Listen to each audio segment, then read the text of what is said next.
ਬਿਲਕੁਲ ਠੀਕ ਹੈ ਜੀ। ਇਹ ਪੰਗਾ ਇਹਨਾਂ ਨੇ ਗਲਤ ਬੰਦਿਆਂ ਨੇ ਲੈ ਲਿਆ ਤੇ ਉਹਨਾਂ ਨੇ ਦਿਖਾ ਦਿੱਤਾ ਕਿ ਅਸੀਂ ਨਸ਼ੇੜੀ ਨਹੀਂ ਹੈਗੇ। ਜਦੋਂ ਸਰਕਾਰ ਨੂੰ ਪਤਾ ਲੱਗੇਗਾ ਕਿ ਸਰਕਾਰੀ ਮੰਡੀ ਦੇ ਵਿੱਚ ਤਾਂ ਫਸਲ ਹੀ ਨਹੀਂ ਆ ਰਹੀ ਜੀ, ਤਾਂ ਉਹਨੂੰ ਤਾਂ ਖਰਚਾ ਪੈ ਰਿਹਾ ਸਰਕਾਰੀ ਦਾ, ਉਹ ਮੰਡੀਆਂ ਖਤਮ ਕਰ ਦਿੱਤੀਆਂ ਜਾਣਗੀਆਂ ਹੌਲੀ ਹੌਲੀ। ਹੁਣ ਇਹਦੇ ਫਾਇਦੇ ਘੱਟ ਨੇ, ਇਹਦੇ ਨੁਕਸਾਨ ਜ਼ਿਆਦਾ ਨੇ। ਸਾਡਾ ਹੱਥ ਵੱਢ ਕੇ ਸਾਨੂੰ ਨਿਹੱਥੇ ਬਣਾ ਦਿੱਤਾ ਗਿਆ। ਕਿਸਾਨ ਕਿਸੇ ਕੋਲ ਵੀ ਨਹੀਂ ਜਾ ਸਕਦਾ। ਡੀਸੀ ਦਾ ਫੈਸਲਾ ਆਖਰੀ ਫੈਸਲਾ ਮੰਨਿਆ ਜਾਏਗਾ। ਸਾਡੇ ਕੈਪਟਨ ਸਰਕਾਰ ਨੇ ਵੀ ਕੋਈ ਵਧੀਆ ਕੰਮ ਨਹੀਂ ਕੀਤੇ ਹੋਏ, ਸਾਰਿਆਂ ਦੇ ਹੱਥ ਆ। ਇਹ ਤਾਂ ਇੱਕ ਮੁੱਦਾ ਬਣਾ ਕੇ ਕਿ ਆਪਣੀ ਜਿਹੜੀਆਂ ਨਾਕਾਮੀਆਂ ਉਹਨੂੰ ਲੁਕਾਉਣ ਲਈ ਇਹ ਚੀਜ਼ਾਂ ਇੱਕ ਪੁਸ਼ ਕੀਤਾ ਜਾ ਰਿਹਾ ਕਿ ਹਾਂ ਅਸੀਂ ਅੰਦੋਲਨ ਨੂੰ ਪੁਸ਼ ਕਰ ਰਹੇ ਹਾਂ। ਇਹ ਕਾਨੂੰਨ ਹੈ, ਇਹ ਆਲਰੇਡੀ 2006 ਤੋਂ ਬਿਹਾਰ ਦੇ ਵਿੱਚ ਲਾਗੂ ਹੈ ਜੀ। ਉੱਥੇ ਦੇ ਹਾਲਾਤ ਸਾਰਿਆਂ ਦੇ ਸਾਹਮਣੇ ਕਿ ਜਿਹੜਾ ਉੱਥੇ ਦੇ 5-10 ਕਿੱਲਿਆਂ ਵਾਲੇ ਜਿਹੜੇ ਮਾਲਕ ਵੀ ਨੇ ਉਹ ਪੰਜਾਬ ਦੇ ਵਿੱਚ ਆ ਕੇ ਦਿਹਾੜੀ ਕਰ ਰਹੇ ਨੇ, ਕਿਉਂਕਿ ਉੱਥੇ ਇਹ ਫਸਲ ਜਿਹੜਾ ਇਹ ਕਾਨੂੰਨ ਹੈ ਆਲਰੇਡੀ ਲਾਗੂ ਹੈ, ਉੱਥੇ ਕਾਮਯਾਬ ਨਹੀਂ ਹੋ ਸਕਿਆ। ਇਹ ਅੰਦੋਲਨ ਬਹੁਤ ਅੱਗੇ ਜਾਏਗਾ ਅਗਰ ਇਹ ਕਾਨੂੰਨ ਵਾਪਸ ਨਹੀਂ ਹੋਏ ਤਾਂ। ਕਿਸਾਨ ਤੇ ਜਵਾਨ ਨੂੰ ਆਮੋ ਸਾਹਮਣੇ ਖੜਾ ਕਰ ਦਿੱਤਾ ਇਹਨਾਂ ਨੇ, ਇੱਕ ਦੂਜੇ ਦੇ ਦੁਸ਼ਮਣ ਬਣਾ ਕੇ।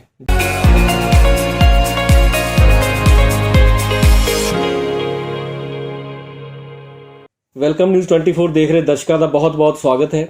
ਜਨਤਾ ਦੇ ਰੂਬਰੂ ਪ੍ਰੋਗਰਾਮ ਦੇ ਵਿੱਚ ਅਸੀਂ ਹਮੇਸ਼ਾ ਹੀ ਤੁਹਾਡੀ ਜਿਹੜੀ ਮੁਲਾਕਾਤ ਹੈ ਅੱਛੀਆਂ ਸ਼ਖਸੀਅਤਾਂ ਨਾਲ ਕਰਵਾਉਂਦੇ ਰਹਿੰਦੇ ਹਾਂ, ਔਰ ਅੱਜ ਜਿਸ ਸ਼ਖਸੀਅਤ ਨਾਲ ਤੁਹਾਡੀ ਅਸੀਂ ਮੁਲਾਕਾਤ ਕਰਵਾਉਣ ਜਾ ਰਹੇ ਹਾਂ ਉਹਨਾਂ ਨੇ ਛੋਟੀ ਉਮਰ ਦੇ ਵਿੱਚ ਹੀ ਬਹੁਤ ਵੱਡੇ ਕੰਮ ਕੀਤੇ ਨੇ। ਸੋ ਆਪਣੇ ਸਮਾਜ ਲਈ ਉਹਨਾਂ ਨੇ ਬੜੇ ਅੱਛੇ ਕੰਮ ਕੀਤੇ ਨੇ। ਬਲੱਡ ਡੋਨੇਸ਼ਨ ਦੇ ਕੈਂਪ ਲਗਾਉਂਦੇ ਨੇ, ਥੈਲੇਸੀਮੀਆ ਦੀ ਜੇ ਕੋਈ ਬਿਮਾਰੀ ਹੈ ਕਿਸੇ ਨੂੰ ਉਹਦੇ ਵਿੱਚ ਵੀ ਸਾਥ ਦਿੰਦੇ ਨੇ, ਜਿਨ੍ਹਾਂ ਨੇ ਕਈ ਪਰਿਵਾਰਾਂ ਦਾ ਸਾਥ ਦਿੱਤਾ। ਔਰ ਮੈਂ ਗੱਲ ਕਰ ਰਿਹਾ ਅਰਦਾਸ NGO ਦੀ। ਆਓ ਮਿਲਦੇ ਹਾਂ ਅਮਨਜੋਤ ਢੱਲ ਜੀ ਦੇ ਨਾਲ। ਸਤਿ ਸ਼੍ਰੀ ਅਕਾਲ ਅਮਨ ਜੀ। ਸਤਿ ਸ਼੍ਰੀ ਅਕਾਲ ਜੀ। ਅਮਨ ਜੀ, ਸਭ ਤੋਂ ਪਹਿਲਾਂ ਮੈਂ ਤੁਹਾਨੂੰ NGO ਬਾਰੇ ਪੁੱਛਣਾ ਚਾਹਾਂਗਾ ਕਿ ਇਹ NGO ਕੀ ਹੈ ਤੇ ਕਦੋਂ ਸਟਾਰਟ ਹੋਈ? ਇਹ NGO ਅਰਦਾਸ NGO, ਮੈਂ ਇਹਦਾ ਨਾਮ ਜੇ ਤੁਹਾਨੂੰ ਇਹਦੇ ਨਾਮ ਦੇ ਬਾਰੇ ਦੱਸਾਂ ਜੇ ਮੇਰਾ ਇੱਕ ਸੁਪਨਾ ਹੈ ਕਿ ਮੇਰੇ ਘਰ ਇੱਕ ਧੀ ਰਾਣੀ ਜਨਮ ਲਵੇ ਜੀ, ਜਿਹਦਾ ਨਾਮ ਮੈਂ ਰੱਖਾਂ ਅਰਦਾਸ ਕੌਰ ਜੀ। ਤੇ ਉਹਦੇ ਨਾਮ ਤੋਂ ਮੈਂ NGO ਸ਼ੁਰੂ ਕੀਤੀ ਸੀ ਕਿ ਜਦੋਂ ਮੇਰਾ ਵਿਆਹ ਹੋਏਗਾ, ਮੇਰੇ ਘਰ ਧੀ ਰਾਣੀ ਜਨਮ ਲਏਗੀ ਤਾਂ ਮੈਂ ਉਹਦੇ ਨਾਂ ਤੋਂ, ਉਹਦੇ ਆਉਣ ਤੋਂ ਪਹਿਲਾਂ ਹੀ ਚੰਗੇ ਨੇਕ ਕੰਮਾਂ ਦੇ ਵਿੱਚ ਸ਼ੁਰੂ ਕਰ ਸਕਾਂ ਉਹਦੇ ਨਾਮ ਤੋਂ। ਤੇ ਇਸ ਕਰਕੇ ਮੈਂ ਇਹਦਾ ਨਾਮ ਰੱਖਿਆ ਸੀ ਅਰਦਾਸ। ਅਗਰ ਮੇਰੇ ਘਰ ਵਾਹਿਗੁਰੂ ਨੇ ਕੁੜੀ ਦੀ ਦਾਤ ਨਹੀਂ ਬਖਸ਼ੀ ਤਾਂ ਮੈਂ ਉਹ ਕੁੜੀ ਗੋਦ ਲੈ ਕੇ ਤਾਂ ਉਹਦੇ ਨਾਮ ਤੋਂ ਇਹ ਸੇਵਾ ਸ਼ੁਰੂ ਕਰਾਂਗਾ, ਪਰ ਉਹਦੇ ਆਉਣ ਤੋਂ ਪਹਿਲਾਂ ਹੀ ਇਹ ਸੇਵਾ ਸ਼ੁਰੂ ਕਰ ਦਿੱਤੀ ਹੈ ਜੀ। ਬਹੁਤ ਹੀ ਅੱਛੀ ਸੋਚ ਦੇ ਨਾਲ ਸ਼ੁਰੂ ਤੁਸੀਂ ਕੀਤੀ ਹੈ। ਔਰ ਇਹ NGO ਦੇ ਵਿੱਚ ਤੁਸੀਂ ਕੀ ਕਰਦੇ ਹੋ? ਬੇਸਿਕਲੀ ਸਟਾਰਟ ਆਪਾਂ ਕੀਤਾ ਸੀ ਬਲੱਡ ਡੋਨੇਸ਼ਨ ਤੋਂ, ਤੇ ਬਲੱਡ ਡੋਨੇਸ਼ਨ ਤੋਂ ਨਾਲ ਅਸੀਂ ਥੈਲੇਸੀਮਿਕ ਦੇ ਬੱਚੇ ਅਡਾਪਟ ਕੀਤੇ ਹੋਏ ਨੇ, ਜਿਨ੍ਹਾਂ ਦਾ ਵਾਰਡ ਅਸੀਂ ਉਹੀ ਹਸਪਤਾਲ ਦੇ ਵਿੱਚ ਵੀ ਚਲਾ ਰਹੇ ਹਾਂ। ਤੇ ਉਹਦੇ ਨਾਲ ਜੋ ਲੋੜਵੰਦ ਮਰੀਜ਼ ਨੇ ਜੋ ਇਲਾਜ ਨਹੀਂ ਕਰਵਾ ਸਕਦੇ ਤਾਂ ਸਾਡੇ ਨਾਲ ਕੁਝ ਦਾਨੀ ਸੱਜਣ ਜੁੜੇ ਹੋਏ ਨੇ, ਜਿਨ੍ਹਾਂ ਨੂੰ ਅਸੀਂ ਮੈਸੇਜ ਸ਼ੇਅਰ ਕਰ ਦਿੰਦੇ ਹਾਂ ਤੇ ਉਹ ਡਾਇਰੈਕਟ ਜਾ ਕੇ ਮਦਦ ਕਰ ਆਉਂਦੇ ਨੇ ਜਾਂ ਸਾਡੇ ਥਰੂ ਉਹ ਮਦਦ ਕਰਦੇ ਨੇ ਜੀ। ਇਹਦੇ ਵਿੱਚ ਕਿੰਨੇ ਕੁ ਤੁਹਾਡੇ ਮੈਂਬਰ ਅੱਜ ਤੱਕ ਬਣ ਚੁੱਕੇ ਨੇ? ਮੈਂਬਰਸ ਤਾਂ ਕਾਫੀ ਨੇ, ਜਿਵੇਂ ਮੇਰੇ ਪੇਜ ਦੇ ਫੋਲੋਅਰ ਹੀ ਮਤਲਬ ਆਲਮੋਸਟ 50,000 ਦੇ ਕਰੀਬ ਪਹੁੰਚਣ ਵਾਲੇ ਆ। ਤੇ ਉਹਦੇ ਨਾਲ WhatsApp ਤੇ ਵੀ ਕਾਫੀ ਡੋਨਰਸ ਮੇਰੇ ਜੁੜੇ ਹੋਏ ਆ, ਤੇ ਮਤਲਬ ਗਿਣਤੀ ਨਹੀਂ ਕਰ ਸਕਦੇ, ਕਿਉਂਕਿ Facebook ਤੇ ਜਦੋਂ ਪੋਸਟ ਵੀ ਪਾਉਂਦੇ ਹੋ ਤਾਂ ਉਹ ਲੋਕਾਂ ਤੱਕ ਵੀ ਪੋਸਟ ਪਹੁੰਚ ਜਾਂਦੀ ਹੈ ਜਿਹੜੇ ਸਾਡੇ ਨਾਲ ਨਹੀਂ ਵੀ ਜੁੜੇ ਹੋਏ ਜੀ। ਸ਼ੇਅਰ ਹੋ ਕੇ ਉੱਥੇ ਤੱਕ ਵੀ ਪਹੁੰਚ ਜਾਂਦੀ ਹੈ ਤੇ ਉਹ ਵੀ ਸਾਡੀ ਮਦਦ ਕਰਨ ਪਹੁੰਚ ਜਾਂਦੇ ਆ ਉਸ ਲੋੜਵੰਦ ਮਰੀਜ਼ ਦੀ, ਤਾਂ ਉਹ ਵੀ ਸਾਡੇ ਮੈਂਬਰ ਬਣ ਜਾਂਦੇ ਆ। ਇਹ ਕਦੋਂ ਸ਼ੁਰੂ ਕੀਤੀ ਸੀ ਤੁਸੀਂ? ਇਹ ਵੈਸੇ ਮੈਂ ਪਿਛਲੇ 8 ਸਾਲ ਤੋਂ ਬਲੱਡ ਡੋਨੇਸ਼ਨ ਦੇ ਵਿੱਚ ਸੇਵਾ ਕਰ ਰਿਹਾ, ਪਰ ਕਿਸੇ ਨਾਮ ਨਾਲ ਨਹੀਂ ਸ਼ੁਰੂ ਕੀਤਾ ਹੋਇਆ ਸੀਗਾ, ਇੱਕ ਬੈਕਐਂਡ ਤੇ ਕਰ ਰਹੇ ਸੀ, ਪਰ ਇਹ ਨਾਮ ਹੁਣ ਜਾ ਕੇ ਪਿਛਲੇ 1 ਸਾਲ ਤੋਂ ਅਰਦਾਸ NGO ਦਾ ਨਾਮ ਦਿੱਤਾ ਜੀ। ਇਹ ਪਿਛਲੇ ਸਾਲ ਹੀ ਤੁਸੀਂ ਸਟਾਰਟ ਕੀਤੇ ਗਏ। ਇਹਦੇ ਵਿੱਚ ਹੋਰ ਕਿਹੜੇ ਤੁਸੀਂ ਕੰਮ ਕਰਦੇ ਹੋ? ਇਹਦੇ ਵਿੱਚ ਬਲੱਡ ਡੋਨੇਸ਼ਨ ਦਾ, ਥੈਲੇਸੀਮਿਕਸ ਦਾ, ਤੇ ਜਿਹੜੇ ਪਲਾਂਟਸ ਲਗਾਉਣੇ, ਤੇ ਹੋਰ ਬਾਕੀ ਸੋਸ਼ਲ ਐਕਟੀਵਿਟੀਜ਼ ਜਿੰਨੀਆਂ ਵੀ, ਮਤਲਬ ਕੱਪੜਿਆਂ ਦੀ ਡੋਨੇਸ਼ਨ ਕਰਨੀ ਜਾਂ ਹੋਰ ਲੰਗਰ ਦੀ ਸੇਵਾ ਜਾਂ ਕਿਸੇ ਨੂੰ ਦਵਾਈਆਂ ਦਾ ਲੰਗਰ, ਜਦੋਂ ਵੀ ਕੋਈ ਐਕਟੀਵਿਟੀ ਹੁੰਦੀ। ਜਿਵੇਂ ਕੋਵਿਡ ਦੇ ਦੌਰਾਨ ਅਸੀਂ ਕੁੱਲ ਦਾਨੀ ਸੱਜਣਾਂ ਦੀ ਮਦਦ ਨਾਲ ਕੁੱਲ 15 ਲੱਖ ਦੀ ਸੇਵਾ ਕੀਤੀ ਹੈ, ਲੰਗਰ ਦੇ ਵਿੱਚ, ਦਵਾਈਆਂ ਦੇ ਵਿੱਚ, ਮਾਸਕ ਦੇ ਵਿੱਚ, ਜਾਂ ਜੋ ਵੀ ਸੁੱਕੇ ਰਾਸ਼ਨ ਦੇ ਵਿੱਚ। ਇਹੋ ਜਿਹੇ ਕਿਹੜੇ ਕੰਮ ਨੇ ਜਿਹੜੇ ਤੁਹਾਡੇ ਦਿਲ ਨੂੰ ਛੂਹਣ ਵਾਲੇ ਨੇ, ਜਿਹੜੇ ਤੁਸੀਂ ਕਿਹਾ ਕਿ NGO ਬਣਾਉਣ ਤੋਂ ਬਾਅਦ 8 ਸਾਲ ਤੋਂ ਤੁਸੀਂ ਕਰਦੇ ਆ ਰਹੇ ਹੋ? ਇਹ 8 ਸਾਲ ਦੇ ਵਕਫੇ ਦੇ ਦੌਰਾਨ ਤੁਹਾਨੂੰ ਕਿਹੜੀ ਇਹੋ ਜਿਹਾ ਐਪੀਸੋਡ ਲੱਗਾ ਕਿ ਤੁਹਾਨੂੰ ਲੱਗਾ ਕਿ ਇਹ ਬਹੁਤ ਵਧੀਆ ਮੈਂ ਕੰਮ ਕੀਤਾ ਹੈਗਾ? ਜਦੋਂ ਤੋਂ ਮੈਂ ਬਲੱਡ ਡੋਨੇਸ਼ਨ ਦੀ ਸੇਵਾ ਨਾਲ ਜੁੜਿਆ, ਇੱਕ ਉਹਨਾਂ ਲੋਕਾਂ 'ਚ ਵੀ ਵਿਚਰਨ ਦਾ ਮੌਕਾ ਮਿਲਿਆ ਕਿ ਕਾਫੀ ਚੀਜ਼ਾਂ ਜੋ ਸਾਨੂੰ ਨਹੀਂ ਪਤਾ ਸੀ, ਅਸੀਂ ਸਿਰਫ ਇਸ ਗੱਲ ਦੇ ਉੱਤੇ ਹੀ ਸੀਗੇ ਕਿ ਹਾਂ ਅਸੀਂ ਬਲੱਡ ਦੇ ਕੇ ਆਉਂਦੇ ਹਾਂ। ਉਹ ਬਲੱਡ ਕਦੀ ਇਹ ਪੁੱਛਿਆ ਨਹੀਂ ਸੀ ਬਲੱਡ ਕਿਹਨੂੰ ਚੜ੍ਹਦਾ ਜੀ, ਕਿਸ ਬੰਦੇ ਨੂੰ ਚੜਿਆ, ਕਿਸ ਜਾਤ ਨੂੰ ਚੜਿਆ। ਚਲੋ ਇਹ ਚੀਜ਼ ਤਾਂ ਸਾਨੂੰ ਪੁੱਛਣੀ ਵੀ ਨਹੀਂ ਚਾਹੀਦੀ, ਕਿਉਂਕਿ ਬਲੱਡ ਇੱਕ ਹਰ ਕਿਸੇ ਦਾ ਇੱਕ ਆ, ਇਹਦੇ 'ਚ ਕੋਈ ਜਾਤ ਧਰਮ ਕੁਛ ਨਹੀਂ ਹੁੰਦਾ। ਪਰ ਇੱਕ ਬਿਮਾਰੀ ਬਾਰੇ ਸਾਨੂੰ ਪਤਾ ਲੱਗਿਆ ਜੋ ਥੈਲੇਸੀਮਿਕ ਬਿਮਾਰੀ ਹੈ, ਥੈਲੇਸੀਮੀਆ। ਉਹ ਬੱਚੇ ਨੇ ਇਹ ਜਿਨ੍ਹਾਂ ਦਾ ਬਲੱਡ ਨਹੀਂ ਬਣਦਾ, ਰੈੱਡ ਬਲੱਡ ਸੈੱਲ ਇਹਨਾਂ ਦੇ ਨਹੀਂ ਬਣਦੇ। ਜਿਹੜਾ ਉਹਨਾਂ ਦਾ ਬੋਨ ਮੈਰੋ ਹੁੰਦਾ, ਜਿਵੇਂ ਸਾਡੀ ਬੋਡੀ ਦੇ ਵਿੱਚ ਇੱਕ ਬੋਨ ਮੈਰੋ ਹੁੰਦਾ ਜੋ ਰੈੱਡ ਬਲੱਡ ਸੈੱਲ ਬਣਾਉਂਦਾ, ਪਰ ਉਹਨਾਂ ਦੀ ਬਾਡੀ ਦੇ ਵਿੱਚ ਉਹ ਜਿਹੜਾ ਉਹਨਾਂ ਦਾ ਬੋਨ ਮੈਰੋ ਕਮਜ਼ੋਰ ਹੁੰਦਾ, ਉਹ ਰੈੱਡ ਬਲੱਡ ਸੈੱਲ ਨਹੀਂ ਬਣਾਉਂਦਾ। ਜੇ ਉਹ ਨਹੀਂ ਬਣਾਉਂਦਾ ਤੇ ਬਾਡੀ ਨੂੰ ਕੀ ਇਫੈਕਟ ਹੁੰਦੇ ਨੇ ਉਹਦੇ ਇਫੈਕਟ ਇਹ ਹੁੰਦੇ ਆ ਕਿ ਉਹਨਾਂ ਦੇ ਬਲੱਡ ਦੀ ਕਮੀ ਹੋ ਜਾਂਦੀ ਆ, ਖੇਲਣ ਕੁੱਦਣ ਜੋ ਵੀ ਮਤਲਬ ਪੜ੍ਹਨ ਦੇ ਵਿੱਚ ਜਾਂ ਹਰ ਐਕਟੀਵਿਟੀ ਦੇ ਵਿੱਚ ਉਹ ਕਮਜ਼ੋਰ ਰਹਿ ਜਾਂਦੇ ਆ ਬੱਚੇ ਜੀ। ਤਾਂ ਜਿਵੇਂ ਉਹਨਾਂ ਦਾ ਬਲੱਡ ਘਟ ਜਾਏਗਾ ਤਾਂ ਉਹ ਨਾ ਤੁਰ ਸਕਣਗੇ ਨਾ ਦੌੜ ਸਕਣਗੇ, ਮਤਲਬ ਉਹਨਾਂ ਨੂੰ ਕਮਜ਼ੋਰੀ ਫੀਲ ਹੋਏਗੀ ਜੀ। ਇਸ NGO ਤੋਂ ਬਾਅਦ ਕਿਹੜਾ ਇੱਕ ਤੁਹਾਡਾ ਸੁਪਨਾ ਹੈਗਾ ਕਿ ਤੁਸੀਂ ਇਹਨੂੰ ਜਦੋਂ ਸ਼ੁਰੂ ਕੀਤਾ ਸੀ ਇੱਕ ਲੈ ਕੇ ਚੱਲੇ ਹੋ ਕਿ ਮੈਂ ਇਸ ਚੀਜ਼ ਨੂੰ ਇੱਥੇ ਤੱਕ ਲੈ ਕੇ ਜਾਣਾ? ਉਹ ਮੇਰਾ ਇੱਕ ਸੁਪਨਾ ਹੈ ਕਿ ਮੇਰਾ ਇੱਕ ਚੈਰੀਟੇਬਲ ਹਸਪੀਟਲ ਹੋਵੇ ਜਿੱਥੇ ਕੋਈ ਫੀਸ ਨਾ ਹੋਵੇ, ਦਾਨੀ ਸੱਜਣਾ ਦੀ ਮਦਦ ਨਾਲ ਮੈਂ ਹਸਪੀਟਲ ਚਲਾਵਾਂ ਜਿੱਥੇ ਹਰ ਤਰ੍ਹਾਂ ਦਾ ਇਲਾਜ ਮੁਫਤ ਹੋ ਸਕੇ। ਔਰ ਇੱਕ ਇਹ ਛੋਟਾ ਜਿਹਾ ਸੁਪਨਾ ਲੈ ਕੇ ਚੱਲੇ ਹਾਂ। ਛੋਟਾ ਵੀ ਕਹਿ ਸਕਦਾ ਇਹਨੂੰ, ਬਹੁਤ ਵੱਡਾ ਵੀ ਕਹਿ ਸਕਦਾ ਇਹਨੂੰ। ਪੂਰਾ ਕਰਨਾ ਬਹੁਤ ਜ਼ਿਆਦਾ ਔਖਾ, ਪਰ ਜੇ ਰੱਬ ਨੇ ਚਾਹਿਆ ਤਾਂ ਬੜੀ ਜਲਦੀ ਇਹ ਚੀਜ਼ ਪੂਰੀ ਹੋ ਸਕੇਗੀ ਜੀ। ਤੇ ਤੁਹਾਨੂੰ ਕੋਈ ਲੱਗਾ ਕਿ ਹੁਣ ਤੁਸੀਂ ਕਿਸੇ ਮੁਕਾਮ ਤੇ ਪਹੁੰਚ ਗਏ ਸੁਪਨੇ ਨੂੰ ਲੈ ਕੇ? ਗੱਲ ਚੱਲ ਰਹੀ ਹੈ, ਜਲਦੀ ਹੀ ਲੋਕਾਂ ਨੂੰ ਕੋਈ ਨਵੀਂ ਗੁੱਡ ਨਿਊਜ਼ ਦੇਵਾਂਗੇ ਕਿ ਡਿਸਪੈਂਸਰੀ ਸ਼ਾਇਦ ਖੋਲ੍ਹਣ ਜਾ ਰਹੇ ਹਾਂ।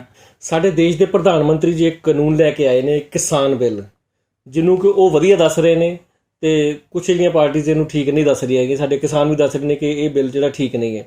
ਜੇ ਠੀਕ ਨਹੀਂ ਹੈ ਤੇ ਕਿਉਂ ਨਹੀਂ ਠੀਕ ਹੈ? ਸਾਨੂੰ ਕਿਸਾਨੀ ਬਿੱਲ ਬਾਰੇ ਕੁਛ ਨਾ ਕੁਛ ਦੱਸੋ। ਇਹ ਕਿਸਾਨੀ ਬਿੱਲ ਜਿਹੜੇ 3 ਬਿੱਲ ਲੈ ਕੇ ਆਏ ਆ। ਪਹਿਲੇ ਬਿੱਲ ਦੇ ਵਿੱਚ ਇਹ ਹੈ ਕਿ ਜਿਹੜਾ ਪਹਿਲਾ ਪੁਆਇੰਟ ਹੈ ਇਹਨਾਂ ਦਾ ਕਿ ਜਿਹੜਾ ਕਿਸਾਨ ਆ ਉਹ ਫਸਲ ਕਿਤੇ ਸਰਕਾਰੀ ਮੰਡੀ ਤੋਂ ਇਲਾਵਾ ਉਹ ਕਿਸੇ ਵੀ ਵਿਅਕਤੀ ਨੂੰ, ਕਿਸੇ ਸੰਸਥਾ ਨੂੰ ਜਾਂ ਕਿਸੇ ਵੀ ਵਪਾਰੀ ਨੂੰ ਵੇਚ ਸਕਦਾ। ਦੂਸਰਾ ਪੁਆਇੰਟ ਇਹਦੇ 'ਚ ਇਹ ਦਿੱਤਾ ਕਿ ਉਹਦਾ ਬੈਰੀਅਰ ਮੁਕਤ ਕਰ ਦਿੱਤਾ ਉਹਨੂੰ, ਕਿ ਕੋਈ ਉਹਦੀ ਸਰਹੱਦ ਨਹੀਂ ਹੋਏਗੀ ਇੰਡੀਆ ਦੇ ਵਿੱਚ ਕਿ ਚਾਹੇ ਉਹ ਕਿਸੇ ਵੀ ਪ੍ਰਾਂਤ ਦੇ ਵਿੱਚ, ਕਿਸੇ ਵੀ ਸ਼ਹਿਰ ਦੇ ਵਿੱਚ ਜਾ ਕੇ ਉਹ ਫਸਲ ਨੂੰ ਵੇਚ ਸਕਦਾ। ਇਹਦਾ ਘਾਟਾ ਇਸ ਚੀਜ਼ ਦਾ ਹੈ ਕਿ ਜਦੋਂ ਕਿਸਾਨ ਨੂੰ ਸਰਕਾਰੀ ਮੰਡੀ ਤੋਂ ਇਲਾਵਾ ਪ੍ਰਾਈਵੇਟ ਅਦਾਰੇ ਜਿਹੜੇ ਵੱਧ ਰੇਟ ਦੇਣਗੇ, ਕਿਸਾਨ ਉੱਧਰ ਜਾਏਗਾ। ਮੈਂ ਆਪਣੀ ਜੇ ਗੱਲ ਕਰਾਂ ਕਿ ਮੈਨੂੰ ਸਰਕਾਰ ਜੇ 2000 ਰੁਪਇਆ ਦੇ ਰਹੀ ਹੈ ਕਿਸੇ ਚੀਜ਼ ਦਾ ਤੇ ਮੈਨੂੰ ਪ੍ਰਾਈਵੇਟ ਅਦਾਰਾ 2200 ਰੁਪਇਆ ਦੇ ਰਿਹਾ ਤੇ ਮੈਂ 2200 ਵੱਲ ਜਾਊਂਗਾ। ਉਹ ਮੇਰੇ ਫਾਇਦੇ ਦੀ ਗੱਲ ਆ। ਪਰ ਆਉਣ ਵਾਲੇ ਕੁਝ ਸਾਲਾਂ ਦੇ ਵਿੱਚ, ਕਿਉਂਕਿ ਪ੍ਰਾਈਵੇਟ ਕੰਪਨੀਆਂ ਕੀ ਕਰਦੀਆਂ, ਜਿਵੇਂ ਤੁਸੀਂ ਦੇਖ ਹੀ ਰਹੇ ਹੋ ਕਿ ਜੀਓ ਨੂੰ ਲੈ ਲੈਂਦੇ ਆਪਾਂ, ਕਿ ਉਹਨੇ ਇੱਕ ਆ ਕੇ ਇੱਕ ਤੜਥੱਲੀ ਮਚਾਤੀ ਜੀ ਟੈਲੀਕਾਮ ਕੰਪਨੀਆਂ ਦੇ ਵਿੱਚ, ਕਿ ਜੋ ਕੰਪਨੀਆਂ ਸਾਨੂੰ ਲੁੱਟ ਰਹੀਆਂ ਸੀ, ਮੈਂ ਇਸ ਗੱਲ ਤੇ ਆਨਾ ਕਿ ਜੋ ਕੰਪਨੀਆਂ ਸਾਨੂੰ ਲੁੱਟ ਰਹੀਆਂ ਸੀ ਕਿ ਸਾਨੂੰ 300 ਰੁਪਏ ਦਾ 2 GB ਡਾਟਾ ਦੇ ਰਹੀਆਂ ਸੀ, ਉਹਨੇ ਆ ਕੇ ਪਹਿਲਾਂ ਫ੍ਰੀ ਕਰ ਦਿੱਤਾ। ਉਹਨੇ ਕੰਪੀਟੀਸ਼ਨ ਖਤਮ ਕੀਤਾ। ਉਸ ਤੋਂ ਬਾਅਦ ਉਹਨੇ ਚਾਰजेस ਲਾਣੇ ਸ਼ੁਰੂ ਕੀਤੇ, ਪਰ ਉਹਦੇ ਵਿੱਚ ਵੀ ਨੋਮੀਨਲ ਚਾਰजेस ਨੇ ਕਿ ਸਾਨੂੰ ਡੇਲੀ ਦਾ 2 GB 3 GB ਡਾਟਾ ਮਿਲ ਰਿਹਾ ਸੀ, ਇਸਤੇਮਾਲ ਕਰ ਰਹੇ ਹਾਂ। ਉਹਨੇ ਆਪਣਾ ਕੰਪੀਟੀਸ਼ਨ ਖਤਮ ਕਰ ਦਿੱਤਾ। ਹੁਣ ਆਪਾਂ ਇਹ ਕਿਸਾਨੀ ਮੁੱਦੇ ਤੇ ਆ ਕੇ ਜੇ ਇਹਨੂੰ ਉਦਾਹਰਣ ਬਣਾ ਕੇ ਗੱਲ ਕਰੀਏ ਕਿ ਹਰ ਪ੍ਰਾਈਵੇਟ ਅਦਾਰਾ ਚਾਹੁੰਦਾ ਕਿ ਕੰਪੀਟੀਸ਼ਨ ਖਤਮ ਕੀਤਾ ਜਾਵੇ ਜੀ। ਉਹ ਜਿਹੜੀ ਪ੍ਰਾਈਵੇਟ ਆਪਣੀ ਸਰਕਾਰੀ ਮੰਡੀ ਦੇ ਨਾਲ ਪ੍ਰਾਈਵੇਟ ਆਪਣੀ ਮੰਡੀ ਸ਼ੁਰੂ ਕਰੇਗਾ ਜੋ ਬਹੁਤ ਹੀ ਆਲੀਸ਼ਾਨ ਹੋਏਗੀ ਜੀ। ਜੋ ਅੰਦਾਜ਼ੇ ਲਾਏ ਜਾ ਰਹੇ ਨੇ ਜੀ ਕਿ ਉਹਦੇ 'ਚ AC ਲੱਗੇ ਹੋਣਗੇ, ਕਿਸਾਨ ਜਾਏਗਾ, ਉਹਦੀ ਕੰਡਾ ਲੱਗਾ ਹੋਏਗਾ, ਉਹਦੀ ਫਸਲ ਤੁਲੇਗੀ, ਅੰਦਰ ਜਾ ਕੇ ਕਿਸਾਨ ਮੰਡੀ ਢੇਰੀ ਕਰੇਗਾ, ਆਪਣੀ ਫਸਲ ਢੇਰੀ ਕਰ ਦੇਗਾ, ਉਹਨੂੰ ਮੁੱਲ ਦਿੱਤਾ ਜਾਏਗਾ, ਉਹ ਆ ਜਾਏਗਾ। ਪਰ 2-3 ਸਾਲ ਬਾਅਦ ਜਦੋਂ ਸਰਕਾਰ ਨੂੰ ਪਤਾ ਲੱਗੇਗਾ ਕਿ ਸਰਕਾਰੀ ਮੰਡੀ ਦੇ ਵਿੱਚ ਤਾਂ ਫਸਲ ਹੀ ਨਹੀਂ ਆ ਰਹੀ ਜੀ, ਤਾਂ ਉਹਨੂੰ ਤਾਂ ਖਰਚਾ ਪੈ ਰਿਹਾ ਸਰਕਾਰੀ ਦਾ, ਉਹ ਮੰਡੀਆਂ ਖਤਮ ਕਰ ਦਿੱਤੀਆਂ ਜਾਣਗੀਆਂ ਹੌਲੀ ਹੌਲੀ ਜੀ। ਉਸ ਤੋਂ ਬਾਅਦ ਅਸਲੀ ਚਿਹਰਾ ਸ਼ੁਰੂ ਹੋਏਗਾ ਵਪਾਰੀਆਂ ਦਾ ਕਿ ਮੰਡੀਆਂ ਸਰਕਾਰੀ ਖਤਮ ਹੋ ਗਈਆਂ, ਕੰਪੀਟੀਸ਼ਨ ਖਤਮ, ਹੁਣ ਤਾਂ ਫਸਲ ਸਾਨੂੰ ਹੀ ਵੇਚਣੀ ਪਏਗੀ। ਜਿਹੜਾ ਰੇਟ ਉਹ 2200 ਰੁਪਏ ਦੇ ਰਿਹਾ ਸੀ ਉਹ ਆ ਜਾਏਗਾ 1500 ਰੁਪਇਆ। ਉਹਦਾ ਕੀ ਕਾਰਨ ਹੋਏਗਾ ਜੀ? ਉਹਦੇ ਕਾਰਨ ਜਿਹੜਾ ਦੂਸਰਾ ਬਿੱਲ, ਤੀਸਰਾ ਬਿੱਲ ਇਹਨਾਂ ਦਾ, ਪਹਿਲਾਂ ਆਪਾਂ ਬਾਰ-ਬਾਰ ਗੱਲ ਕਰ ਲਈਏ। ਜਿਹੜੇ ਸੈਕੰਡ ਬਿੱਲ ਹੈ ਜਿਹੜਾ ਇਹਨਾਂ, ਉਹਦੇ 'ਚ ਇਹਨਾਂ ਨੇ ਦਿੱਤਾ ਕਿ ਪ੍ਰਾਈਵੇਟ ਅਦਾਰੇ ਜਿਹੜੇ ਵੀ ਉਹ ਮਿੱਥੇ ਸਮੇਂ ਲਈ ਨਾ ਤੁਹਾਡੇ ਨਾਲ ਕੰਟਰੈਕਟ ਕਰਨਗੇ ਆ ਕੇ ਜੀ। ਦੂਸਰੇ ਬਿੱਲ ਦੇ ਵਿੱਚ ਕਿ 1 ਤੋਂ ਲੈ ਕੇ 5 ਸਾਲ ਤੱਕ ਤੁਹਾਡੇ ਨਾਲ ਅਸੀਂ ਕੰਟਰੈਕਟ ਕਰ ਲਿਆ ਕਿ ਤੁਹਾਡੀ ਜ਼ਮੀਨ ਦੇ ਉੱਤੇ ਅਸੀਂ ਇੱਕ ਫਸਲ ਬੀਜਣ ਨੂੰ ਤੁਹਾਨੂੰ ਕਹਿ ਰਹੇ ਹਾਂ, ਫਸਲ ਬੀਜੋ, ਇਸ ਬੀਜ ਦੀ ਬੀਜੋ, ਇਸ ਕੁਆਲਿਟੀ ਦੀ ਬੀਜੋ। ਅਸੀਂ ਉਹ ਮਾਰਕੀਟ ਦੇ ਵਿੱਚ 1000 ਰੁਪਏ 'ਚ ਖਰੀਦੀ ਜਾ ਰਹੀ ਹੈ ਕੁਇੰਟਲ ਪ੍ਰਤੀ ਕੁਇੰਟਲ, ਤੇ ਅਸੀਂ ਤੁਹਾਡੇ ਕੋਲੋਂ 1200 ਪ੍ਰਤੀ ਕੁਇੰਟਲ ਖਰੀਦਾਂਗੇ ਆਉਣ ਵਾਲੇ 5 ਸਾਲ ਤੱਕ ਜੀ। ਮੰਨ ਲਓ ਉਹ ਫਸਲ ਜਦੋਂ ਕਿਉਂਕਿ ਉਹਦਾ ਰੇਟ ਪਹਿਲਾਂ ਹੀ ਤੈਅ ਹੋ ਗਿਆ, ਉਹਦੇ ਉੱਗਣ ਤੋਂ ਪਹਿਲਾਂ ਹੀ ਉਹ ਫਸਲ ਦਾ ਝਾੜ ਵਧੀਆ ਨਹੀਂ ਹੁੰਦਾ, ਕੋਈ ਕੁਦਰਤੀ ਆਪਦਾ ਆ ਜਾਂਦੀ ਆ ਜਾਂ ਕੁਝ ਵੀ ਹੋ ਜਾਂਦਾ, ਉਹਦਾ ਦਾਣਾ ਵਧੀਆ ਨਹੀਂ ਨਿਕਲਦਾ, ਉਹਦਾ ਰੰਗ ਵਧੀਆ ਨਹੀਂ ਨਿਕਲਦਾ। ਉਸ ਚੀਜ਼ 'ਚ ਇਹਨਾਂ ਨੇ ਕਿਸਾਨ ਨੂੰ ਇੱਕ ਰਾਈਟ ਦਿੱਤਾ ਕਿ ਉਹ ਮੁੱਕਰ ਨਹੀਂ ਸਕਦੇ ਜਿਹੜੇ ਪ੍ਰਾਈਵੇਟ ਅਦਾਰੇ ਆ ਕਿ ਅਸੀਂ ਇਹ ਫਸਲ ਨਹੀਂ ਖਰੀਦਣੀ। ਹੁਣ ਇਹਦੇ ਵਿੱਚ ਇਹਦੇ ਫਾਇਦੇ ਘੱਟ ਨੇ, ਇਹਦੇ ਨੁਕਸਾਨ ਜ਼ਿਆਦਾ ਨੇ। ਹੁਣ ਇਹਦੇ ਨੁਕਸਾਨ ਸੁਣੋ ਕਿ ਮੰਨ ਲਓ ਇੱਕ ਫਸਲ ਆ, ਉਹਦੀ ਮਤਲਬ ਇੱਕ ਚੀਜ਼ ਆ, ਉਹਦੀ ਕੀਮਤ ਹੈਗੀ 20 ਰੁਪਏ ਜੀ। ਉਹ ਜਿਹੜੀ ਕਾਨੂੰਨ ਦੇ ਵਿੱਚ ਉਹਨਾਂ ਨੂੰ ਖੁੱਲ੍ਹ ਦੇ ਦਿੱਤੀ ਕਿ ਕੰਟਰੈਕਟ ਕਰ ਸਕਦੇ ਆ। ਉਹਨਾਂ ਨੇ ਕੰਟਰੈਕਟ ਕੀਤਾ ਕਿ ਅਸੀਂ 22 ਰੁਪਏ ਦੇ ਵਿੱਚ ਤੁਹਾਡੇ ਕੋਲੋਂ ਖਰੀਦਾਂਗੇ ਜੀ। ਔਰ ਆਉਣ ਵਾਲੇ ਦਿਨਾਂ ਦੇ ਵਿੱਚ ਉਹਦਾ ਰੇਟ ਘਟ ਕੇ ਰਹਿ ਗਿਆ 15, ਪਰ ਕਿਸਾਨ ਨੇ ਕੰਟਰੈਕਟ ਕੀਤਾ ਹੋਇਆ 22, ਉਹਨੂੰ ਤਾਂ 22 ਦੇਣਾ ਪਏਗਾ ਜੀ। ਚਲੋ ਉਹ ਇੱਥੇ ਕਿਸਾਨ ਦੇ ਫਾਇਦੇ ਦੀ ਗੱਲ ਹੈ ਕਿ ਉਹਨੂੰ 22 ਰੁਪਏ ਰੇਟ ਮਿਲੇਗਾ। ਪਰ ਜੇ ਉਹਦਾ ਰੇਟ ਚਲਾ ਗਿਆ 25 ਰੁਪਏ ਜੀ, 25 ਰੁਪਏ ਚਲਾ ਗਿਆ, ਪਰ ਉੱਥੇ ਉਹ ਕਹੇਗਾ ਜੀ ਦੂਸਰਾ ਬੰਦਾ ਵਪਾਰੀ ਕਿ ਮੈਂ ਫਸਲ ਨਹੀਂ ਖਰੀਦ ਰਿਹਾ ਕਿਉਂਕਿ ਇਹਦਾ ਤੁਹਾਡਾ ਦਾਣਾ ਨਹੀਂ ਵਧੀਆ, ਬਹਾਨੇ ਲੱਗੇ ਜਾਣਗੇ, ਕਿਉਂਕਿ ਇਹਨਾਂ ਨੇ ਇਹਦੇ ਵਿੱਚ ਕੋਈ ਕੇਸ ਦੀ ਜਾਂ ਕਿਤੇ ਅੱਗੇ ਜਾਣ ਦੀ ਡੀਸੀ ਜਾਂ ਐਸਡੀਐਮ ਤੋਂ ਇਲਾਵਾ ਕਿਤੇ ਵੀ ਕੋਈ ਪਰਮਿਸ਼ਨ ਨਹੀਂ ਹੈ, ਕਿਤੇ ਵੀ ਕੋਈ ਰਾਈਟ ਨਹੀਂ ਹੈ ਕਿ ਅਸੀਂ ਅਦਾਲਤ ਦੇ ਵਿੱਚ ਜਾ ਸਕਦੇ ਹਾਂ, ਕਿਤੇ ਵੀ ਜਾ ਸਕਦੇ ਹਾਂ। ਸਾਡਾ ਹੱਥ ਵੱਢ ਕੇ ਸਾਨੂੰ ਨਿਹੱਥੇ ਬਣਾ ਦਿੱਤਾ ਗਿਆ। ਮੈਨੂੰ ਦੱਸੋ ਇਹਦੇ ਤੇ ਨੁਕਸਾਨ ਕਿੱਥੇ ਹੈ? ਕਿਉਂ ਇੰਨੀ ਖਿਲਾਫਤ ਹੋ ਰਹੀ ਹੈ? ਇੰਨੇ ਧਰਨੇ ਲਗਾਏ ਜਾ ਰਹੇ ਨੇ, ਸਾਰੀਆਂ ਪਾਰਟੀਆਂ ਖਿਲਾਫ ਹੋ ਗਈਆਂ ਨੇ, ਸਾਰੀ ਜਥੇਬੰਦੀਆਂ ਖਿਲਾਫ ਹੋ ਗਈਆਂ ਨੇ ਕੇਂਦਰ ਸਰਕਾਰ ਦਾ ਜਿਹੜਾ ਬਿੱਲ ਆਇਆ। ਪਰ ਬਿੱਲ ਦੇ ਵਿੱਚ ਇਹੋ ਜਿਹੀਆਂ ਕਿਹੜੀਆਂ ਚੀਜ਼ਾਂ ਹੈ ਜਿਹੜੀਆਂ ਮਜਬੂਰ ਕਰ ਰਹੀਆਂ ਕਿ ਅਸੀਂ ਧਰਨੇ ਲਗਾਈਏ ਔਰ ਇਸ ਬਿੱਲ ਨੂੰ ਵਾਪਸ ਲੈਣ? ਸਭ ਤੋਂ ਪਹਿਲਾਂ ਤਾਂ ਇਹਦੇ ਵਿੱਚ ਇਹਨਾਂ ਨੇ MSP ਜਿਹੜੀ ਚੀਜ਼ ਆ ਉਹਦੀ ਕਿਤੇ ਵੀ ਨਹੀਂ ਲਿਖਿਆ ਕਿ ਅਸੀਂ MSP ਦੇਵਾਂਗੇ। ਮੋਦੀ ਸਾਹਿਬ ਵੀ ਆ, ਅਮਿਤ ਸ਼ਾਹ ਪਰ MSP ਇਸ ਵੇਲੇ ਲਗਾਈ ਇਹਨਾਂ ਨੇ, MSP ਦਿੱਤੀ ਇਹਨਾਂ ਨੇ। ਉਹਦਾ ਕੋਈ ਮਤਲਬ ਹੀ ਨਹੀਂ ਰਹਿ ਜਾਂਦਾ। ਜਦੋਂ ਸਰਕਾਰੀ ਖਰੀਦ ਹੀ ਨਹੀਂ ਹੋਏਗੀ ਤਾਂ MSP ਕਿੱਥੇ ਹੋਏਗੀ ਜੀ? ਜਦੋਂ ਜਿਹੜੀ ਚੀਜ਼ ਮੈਂ ਖਰੀਦਣੀ ਨਹੀਂ, ਮੈਂ ਰੇਟ ਤੈਅ ਕਰਾਂ, ਮੈਂ ਸਰਕਾਰ ਵੱਲੋਂ ਦਾ ਰੇਟ ਲਾ ਰਿਹਾ ਕਿ ਮੈਂ 3000 ਰੁਪਏ ਦੀ ਖਰੀਦ ਲਾਂਗਾ ਤੁਹਾਡੇ ਤੋਂ, ਪਰ ਉਹ ਚੀਜ਼ ਤਾਂ ਮੈਂ ਖਰੀਦਣੀ ਨਹੀਂ, ਉਹ ਤਾਂ ਕੰਟਰੈਕਟ ਹੀ ਪ੍ਰਾਈਵੇਟ ਕੰਪਨੀਆਂ ਨਾਲ ਕਰ ਰਿਹਾ ਜੀ। ਇੱਕ ਨੁਕਸਾਨ ਤੁਸੀਂ ਮੰਨਦੇ ਹੋ ਕਿ MSP ਨਹੀਂ ਹੈ, ਇਸ ਤੋਂ ਇਲਾਵਾ ਇਸ ਬਿੱਲ ਦੇ ਵਿੱਚ ਕੋਈ ਖਾਮੀ ਤਾਂ ਨਹੀਂ? ਇਸ ਤੋਂ ਇਲਾਵਾ ਬਿੱਲ ਦੇ ਵਿੱਚ ਇਹ ਖਾਮੀ ਹੈ ਕਿ ਬਾਏ ਚਾਂਸ ਕੋਈ ਕਿਸੇ ਵਪਾਰੀ ਨਾਲ ਕਿਸਾਨ ਦਾ ਕੋਈ ਝਗੜਾ ਜਾਂ ਕੋਈ ਮਤਭੇਦ ਹੁੰਦਾ ਕਿ ਮੈਂ ਇਹ ਫਸਲ ਇੰਨੇ 'ਚ ਨਹੀਂ ਇੰਨੇ 'ਚ ਕਰਨੀ ਸੀ, ਜਾਂ ਇਹ ਕੰਟਰੈਕਟ ਇੰਨੇ 'ਤੇ ਹੋਇਆ ਸੀਗਾ, ਮੈਂ ਇਸ ਤੋਂ ਵੱਧ ਨਹੀਂ ਦੇ ਸਕਦਾ ਵਪਾਰੀ ਵੱਲੋਂ, ਉਹ SDM ਤੋਂ ਇਲਾਵਾ, ਜਾਂ ਇਹਦੇ ਵਿੱਚ ਇਹ ਹੋ ਜਾਂਦਾ ਕਿ ਉਹ ਫਸਲ, ਕਿਉਂਕਿ ਇਹਦੇ ਵਿੱਚ ਇਹਨਾਂ ਨੇ ਦਿੱਤਾ ਕਿ 3 ਦਿਨ ਦੇ ਵਿੱਚ ਅਦਾਇਗੀ ਦੇਣੀ ਜ਼ਰੂਰੀ ਹੋਏਗੀ, ਲਾਜ਼ਮੀ ਹੋਏਗੀ, ਪਰ ਅਗਰ ਉਹ 3 ਦਿਨ ਦੇ ਵਿੱਚ ਅਦਾਇਗੀ ਨਹੀਂ ਦਿੰਦਾ ਤਾਂ ਉਹ SDM ਕੋ ਜਾਏਗਾ ਕਿਸਾਨ ਜੀ। SDM 30 ਦਿਨ ਦੇ ਅੰਦਰ ਉਹਦੇ ਵਿੱਚ ਉਹਨੂੰ ਮਤਲਬ ਸੋਲਵ ਕਰੇਗਾ। ਅਗਰ ਉਹ ਸੋਲਵ ਨਹੀਂ ਕਰ ਪਾਉਂਦਾ ਤਾਂ ਉਹ DC ਕੋਲ ਜਾਏਗਾ ਜੀ। DC 30 ਦਿਨ ਦੇ ਅੰਦਰ ਉਹਨੂੰ ਸੋਲਵ ਕਰਕੇ ਦੱਸੇਗਾ ਕਿ ਹਾਂ ਇਹ ਵੀ ਇੰਨੇ ਦਿਨ ਦੇ ਅੰਦਰ ਪੇਮੈਂਟ ਕਰੇਗੀ, ਪਰ ਉਸ ਤੋਂ ਬਾਅਦ ਕਿਸਾਨ ਕਿਸੇ ਕੋਲ ਵੀ ਨਹੀਂ ਜਾ ਸਕਦਾ। DC ਦਾ ਫੈਸਲਾ ਆਖਰੀ ਫੈਸਲਾ ਮੰਨਿਆ ਜਾਏਗਾ, ਉਹਦੇ ਕੋਲ ਜੋ ਪਾਵਰ ਹੈ ਉਹ ਆਖਰੀ ਪਾਵਰ ਮੰਨੀ ਗਈ। ਉਸ ਤੋਂ ਬਾਅਦ ਤੁਹਾਡੇ ਹੱਥ ਵੱਢ ਕੇ ਉਹਨਾਂ ਨੇ ਜਿਹੜੀ ਤੁਸੀਂ ਪਹਿਲਾਂ ਜਾ ਸਕਦੇ ਸੀ ਕੋਰਟ ਦੇ ਵਿੱਚ ਜਾਂ ਥਾਣੇ ਦੇ ਵਿੱਚ, ਉਹ ਤੁਸੀਂ ਹੁਣ ਕੁਝ ਨਹੀਂ ਕਰ ਸਕਦੇ। ਇਹ ਸਭ ਤੋਂ ਵੱਡੀ ਖਾਮੀ ਨਹੀਂ, ਪਰ ਜਿਹੜਾ DC ਦਾ ਫੈਸਲਾ ਉਹ ਕੀ ਇਲੌਜੀਕਲ ਹੋਏਗਾ? ਕਿ ਪਹਿਲੀ ਗੱਲ ਇਹਨਾਂ ਨੇ ਕਿਹਾ ਕਿ ਨਹੀਂ ਦੇ ਰਿਹਾ ਹੈ, ਕੰਪਨੀ ਦੇ ਹੱਕ ਦੀ ਗੱਲ ਕਰੇਗਾ ਕਿ ਪੈਸੇ ਨਹੀਂ ਕਿਸਾਨ ਨੂੰ ਦਿੱਤੇ ਤੇ ਕੋਈ ਗੱਲ ਨਹੀਂ। ਦੇਖੋ, ਜੋ ਸਾਡੇ ਇੰਡੀਆ ਦਾ ਹਾਲ ਹੈ ਸਾਰਿਆਂ ਸਾਹਮਣੇ ਆ, ਪੂਰੇ ਵਰਲਡ ਦੇ ਸਾਹਮਣੇ ਆ ਕਿ ਇੱਥੇ ਕੋਈ ਸਰਕਾਰੀ ਬੰਦਾ ਜਾਂ ਕੋਈ ਵੀ ਅਦਾਰਾ ਆਮ ਇਨਸਾਨ ਲਈ ਨਹੀਂ ਹੈ ਜੀ। ਇਹ ਆਪਾਂ ਮੰਨ ਕੇ ਚੱਲਦੇ, ਇਹ ਅਸੀਂ ਮੰਨ ਕੇ ਚੱਲਦੇ ਹਾਂ ਕਿ ਹਰ ਅਦਾਰਾ, ਸਰਕਾਰੀ ਅਦਾਰਾ ਉੱਪਰ ਬੈਠੇ ਹੋਏ ਜਿਹੜੇ ਵੱਡੇ ਲੋਕ ਨੇ ਉਹ ਚਲਾਉਂਦੇ ਨੇ, ਉਹਨਾਂ ਲਈ ਕੁਝ ਨਹੀਂ ਹੈ। ਜਿਹੜਾ 3 ਜਾਂ 4 ਹੈਕਟੇਅਰ ਵਾਲਾ ਜਾਂ 10-5 ਕਿੱਲੇ ਵਾਲਾ ਬੰਦਾ ਉਹ ਜਾ ਕੇ ਥਾਣੇ ਦੇ ਵਿੱਚ ਜਾਂ DC ਕੋਲ ਜਦੋਂ ਗੱਲ ਕਰਦਾ ਉਹਦੀ ਨਹੀਂ ਸੁਣੀ ਜਾਂਦੀ, ਕਿਉਂਕਿ ਜਿਹੜੇ ਉੱਪਰ ਬੈਠੇ ਵਪਾਰੀ ਨੇ ਉਹ ਵੱਡੇ ਵਪਾਰੀ ਨੇ ਜੀ, ਉਹਨਾਂ ਦੀ ਪਹੁੰਚ DC ਤੋਂ ਵੀ ਉੱਪਰ ਤੱਕ ਆ ਜੀ। ਉਹ ਆਪਣਾ ਫੈਸਲਾ ਮਨਾਉਣ ਦੇ ਤਾਕਤ ਰੱਖਦੇ ਆ। ਦੇਖੋ, ਪਹਿਲੀ ਇੱਕ ਤਾਂ ਗੱਲ ਸੀ ਇਹਦੇ 'ਚ ਕਿ ਉਹ ਕੰਟਰੈਕਟ ਕਰੇਗਾ ਕਿ ਇਸ ਫਸਲ ਨੂੰ ਤੁਸੀਂ ਬੀਜੋ, ਮੈਂ ਇਸ ਰੇਟ ਤੇ ਖਰੀਦੂੰਗਾ। ਦੂਸਰਾ ਉਹਦੇ 'ਚ ਇਹ ਪੁਆਇੰਟ ਹੈ ਕਿ ਉਹ ਉਹਦੇ ਨਾਲ ਕੰਟਰੈਕਟ ਕਰੇਗਾ ਕਿ ਤੁਹਾਨੂੰ ਜ਼ਮੀਨ ਅਸੀਂ ਠੇਕੇ ਤੇ ਲੈ ਰਹੇ ਹਾਂ ਇੰਨੇ ਸਾਲ ਦੇ ਲਈ, ਜਿੱਥੇ ਮਾਰਕੀਟ 'ਚੋਂ 50,000 ਰੁਪਏ ਠੇਕੇ ਦਿੰਦਾ ਸੀ, ਉਹ ਲੱਖ ਦੇ ਕੇ ਉਹਦੇ ਕੋਲ ਜ਼ਮੀਨ ਲੈ ਲੇਗਾ 5 ਤੋਂ 10 ਸਾਲ ਲਈ। ਉਹਦੇ ਤੇ ਉਹ ਆਪਣੀ ਮਰਜ਼ੀ ਦੀ ਅੱਜ ਵੀ ਕਰ ਰਿਹਾ, ਅੱਜ ਲੋਕਲ ਬੰਦਿਆਂ ਦੇ ਨਾਲ ਕਰ ਰਿਹਾ, ਕੱਲ ਨੂੰ ਕੰਪਨੀ ਪਰ ਉੱਥੇ ਉਹਦੇ ਕੋਲ ਉਹ ਚੀਜ਼ ਹੈਗੀ ਆ, ਕੋਰਟ ਹੈਗੀ ਆ, ਉਹਦੇ ਕੋਲ ਥਾਣਾ ਹੈਗਾ, ਸਾਰਾ ਕੁਝ ਹੈਗਾ। ਦੇਖੋ, ਜੇ ਆਪਾਂ ਗੱਲ ਕਰੀਏ ਕਿਸੇ ਪੋਲੀਟੀਕਲ ਪਾਰਟੀ ਦੀਆਂ, ਸਾਰੀਆਂ ਪਾਰਟੀਆਂ ਅੰਦਰੋਂ ਇੱਕ ਨੇ। ਜੇ ਮੇਨ ਅਸੀਂ ਓਪੋਜੀਸ਼ਨ ਲੈ ਲਈਏ ਇੰਡੀਆ ਦੀ ਤਾਂ ਕਾਂਗਰਸ ਆਪਾਂ ਕਿਸੇ ਵੀ ਪਾਰਟੀ ਦੀ ਗੱਲ ਕੀਤੇ ਬਗੈਰ ਸਿਰਫ ਕਿਸਾਨ ਬਿੱਲ ਦੀ ਆਪਾਂ ਗੱਲ ਕਰੀਏ ਕਿ ਕਿਸਾਨ ਬਿੱਲ ਦੇ ਵਿੱਚ ਕਿਸਾਨ ਬਿੱਲ ਦੀ ਹੀ ਮੈਂ ਗੱਲ ਕਰਨ ਜਾ ਰਿਹਾ। ਜਿਹੜੀ ਆਪਣੀ ਮੇਨ ਓਪੋਜੀਸ਼ਨ ਪਾਰਟੀ ਹੈ ਕਾਂਗਰਸ, ਉਹਦੇ ਮੈਨੀਫੈਸਟੋ ਦੇ ਵਿੱਚ 2019 ਦੇ ਉਹਦੇ ਮੈਨੀਫੈਸਟੋ ਦੇ ਵਿੱਚ ਸੇਮ ਇਹੀ ਕਾਨੂੰਨ ਉਹਨਾਂ ਨੇ ਪਾਇਆ ਹੋਇਆ ਸੀਗਾ ਕਿ ਅਸੀਂ ਇਹ ਆ ਕੇ ਲਾਗੂ ਕਰਾਂਗੇ। ਅੱਜ ਉਹੀ ਖਿਲਾਫਤ ਕਰ ਰਹੇ ਨੇ। ਅੱਜ ਜਦੋਂ ਉਹ BJP ਨੇ ਲਾਗੂ ਕਰ ਦਿੱਤਾ ਤਾਂ ਉਹੀ ਖਿਲਾਫਤ ਕਰ ਰਹੇ ਨੇ, ਕੋਝੀ ਰਾਜਨੀਤੀ ਕਰ ਰਹੇ ਨੇ ਜੀ। ਅੰਦਰੋਂ ਇਹ ਪਹਿਲਾਂ ਇਹ ਵੀ ਇਹੀ ਚਾਹੁੰਦੇ ਸੀਗੇ। ਜੇ ਆਪਾਂ ਪੰਜਾਬ ਦੀ ਗੱਲ ਕਰੀਏ ਤਾਂ ਕੋਈ ਸਾਡੇ ਕੈਪਟਨ ਸਰਕਾਰ ਨੇ ਵੀ ਕੋਈ ਵਧੀਆ ਕੰਮ ਨਹੀਂ ਕੀਤੇ ਹੋਏ, ਸਾਰਿਆਂ ਦੇ ਹੱਥ ਆ। ਇਹ ਤਾਂ ਇੱਕ ਮੁੱਦਾ ਬਣਾ ਕੇ ਕਿ ਆਪਣੀ ਜਿਹੜੀਆਂ ਨਾਕਾਮੀਆਂ ਉਹਨੂੰ ਲੁਕਾਉਣ ਲਈ ਇਹ ਚੀਜ਼ਾਂ ਇੱਕ ਪੁਸ਼ ਕੀਤਾ ਜਾ ਰਿਹਾ ਕਿ ਹਾਂ ਅਸੀਂ ਅੰਦੋਲਨ ਨੂੰ ਪੁਸ਼ ਕਰ ਰਹੇ ਹਾਂ ਜੀ। ਮੇਰਾ ਫਿਰ ਸਵਾਲ ਉੱਥੇ ਦਾ ਉੱਥੇ ਹੀ ਹੈ ਕਿ ਇਸ ਕਿਸਾਨ ਬਿੱਲ ਦੇ ਵਿੱਚ ਕਿਹੜੀਆਂ ਇਹੋ ਜਿਹੀਆਂ ਚੀਜ਼ਾਂ ਨੇ ਜਿਹੜੀਆਂ ਸਾਨੂੰ ਮਜਬੂਰ ਕਰਦੀਆਂ ਕਿ ਅਸੀਂ ਧਰਨੇ ਲਗਾਈਏ, ਇਸ ਕਿਸਾਨ ਬਿੱਲ ਨੂੰ ਕੇਂਦਰ ਸਰਕਾਰ ਵਾਪਸ ਲਵੇ?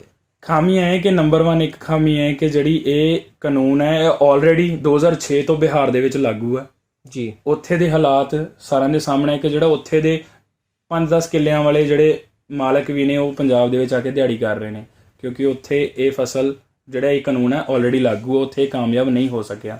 ਦੂਸਰੀ ਇਹਦੀ ਖਾਮੀ ਹੈ ਕਿ ਇਹਦੇ ਵਿੱਚ MSP ਨੂੰ ਨਹੀਂ ਪਾਇਆ ਗਿਆ, ਜੋ ਸਿਰਫ ਵਰਬਲੀ ਕਿਹਾ ਜਾ ਰਿਹਾ ਹੁਣ ਤੱਕ ਟਵੀਟ ਦੇ ਵਿੱਚ ਮੋਦੀ ਸਾਹਿਬ ਵੱਲੋਂ ਜਾਂ ਬਾਕੀ ਜਿਹੜੇ ਮੰਤਰੀ ਨੇ ਉਹਨਾਂ ਵੱਲੋਂ ਟਵੀਟ ਕਰਕੇ ਜਾਂ ਮੀਡੀਆ ਦੇ ਵਿੱਚ ਬਿਆਨ ਦੇ ਕੇ ਵਰਬਲੀ ਕਿਹਾ ਜਾ ਰਿਹਾ ਕਿ MSP ਕਦੇ ਬੰਦ ਨਹੀਂ ਹੋਏਗੀ, ਸਰਕਾਰੀ ਖਰੀਦ ਕਦੇ ਬੰਦ ਨਹੀਂ ਹੋਏਗੀ, ਪਰ ਇਹ ਚੀਜ਼ ਇਹਨਾਂ ਨੇ ਬਿੱਲ ਦੇ ਵਿੱਚ ਨਹੀਂ ਲਿਖੀ ਤੀਸਰਾ ਜਿਹੜਾ ਇਹਦੇ ਵਿੱਚ ਇੱਕ ਪੁਆਇੰਟ ਹੈ ਕਿ ਜਿਹੜਾ ਕਿਸਾਨ ਆ, ਅਗਰ ਉਹਦਾ ਕਿਸੇ ਨਾਲ ਵੀ ਮਤਭੇਦ ਹੁੰਦਾ, ਜੀ ਕੰਟਰੈਕਟਰ ਨਾਲ ਮਤਭੇਦ ਹੁੰਦਾ ਪੇਮੈਂਟ ਨੂੰ ਲੈ ਕੇ, ਫਸਲ ਦੀ ਖਰੀਦ ਫਰੋਖਤ ਨੂੰ ਲੈ ਕੇ, ਜਾਂ ਜਿਹੜੇ ਉਹਨਾਂ ਨੇ ਕੰਟਰੈਕਟ ਕੀਤੇ ਉਹਦੇ ਵਿੱਚ ਜੋ ਵੀ ਗੱਲਾਂ ਲਿਖੀਆਂ ਸੀ ਉਹਨਾਂ ਨੂੰ ਲੈ ਕੇ, ਕਿਸਾਨ ਐਸਡੀਐਮ ਜਾਂ ਡੀਸੀ ਤੋਂ ਇਲਾਵਾ ਅੱਗੇ ਕਿਤੇ ਵੀ ਕੂਚ ਨਹੀਂ ਕਰ ਸਕਦਾ, ਉਹ ਕਿਤੇ ਵੀ ਪਹੁੰਚ ਨਹੀਂ ਕਰ ਸਕਦਾ, ਉਹ ਕਿਤੇ ਵੀ ਆਪਣੀ ਅਦਾਲਤ ਦਾ ਦਰਵਾਜ਼ਾ ਖਟਖਟਾ ਨਹੀਂ ਸਕਦਾ, ਕਿਉਂਕਿ ਅਦਾਲਤ ਨੂੰ ਇਸ ਬਿੱਲ ਦੇ ਵਿੱਚੋਂ ਹਟਾ ਦਿੱਤਾ ਗਿਆ। ਜੀ ਇਹਦੇ ਵਿੱਚ ਹੁਣ ਤੱਕ ਤੁਸੀਂ ਮੈਨੂੰ ਸਿਰਫ 2 ਚੀਜ਼ਾਂ ਦੱਸ ਪਾਏ ਹੋ ਕਿ ਐਮਐਸਪੀ ਜੋ ਹੈ ਉਹਦੇ ਕਰਕੇ ਕਿਸਾਨ ਬਿੱਲ ਦੇ ਵਿੱਚ ਇੱਕ ਕਮੀ ਹੋ ਗਈ, ਤੇ ਦੂਸਰਾ ਕਿ ਕਿਤੇ ਵੀ ਉਹ ਅਪੀਲ ਨਹੀਂ ਕਰ ਸਕਦਾ, ਐਸਡੀਐਮ ਡੀਸੀ ਤੋਂ ਬਾਅਦ ਕੋਈ ਅਪੀਲ ਦੇ ਲਈ ਨਹੀਂ, ਡੀਸੀ ਦਾ ਫੈਸਲਾ ਜਿਹੜਾ ਉਹ ਆਖਰੀ ਫੈਸਲਾ ਹੋਏਗਾ। ਜੀ ਇਹ ਜੋ ਹੁਣ ਇਸ ਵੇਲੇ ਧਰਨੇ ਲਗਾਏ ਜਾ ਰਹੇ ਨੇ